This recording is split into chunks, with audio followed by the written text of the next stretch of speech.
Hi, my name is Greg Wallace. I'm the Director of Partnerships here at NetActuate, and I'm going to show you a demo of how to create a virtual machine and attach a NETINT VPU to it. So we're starting in our portal here in the Infrastructure tab. On the left-hand side, we're going to simply select Virtual Machines. We will go over here to Add. We're going to use our general compute pool, include accelerators.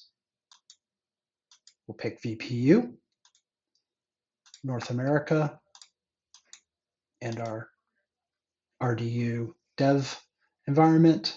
We'll select continue. It's very important to make sure that you also go through the full selection here as well. So we're going to pick the NETINT Quadra. We're going to select virtual function, and we're going to pick this firmware. And then critically, you have to hit add over here as well.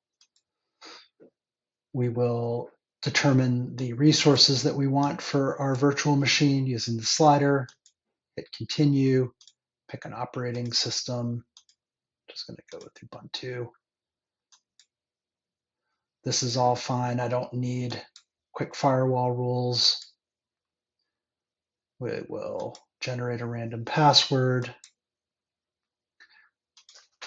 We'll call this GW VPU 7.test. Everything else is good. Submit.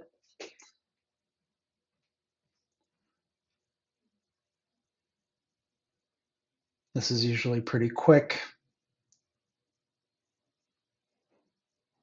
Okay, there we go. Our instance is deployed, so we can simply select View Instance and expand the side. And so you can see all of the details here that we just configured. Importantly, whenever you have an accelerator attached, you can expand the accelerators section and it will provide you with additional details about the accelerator. And then once it's been running for a little while, you will also see fairly detailed metrics right here in the portal. So that's how easy it is. We look forward to working with you and answering any questions you may have.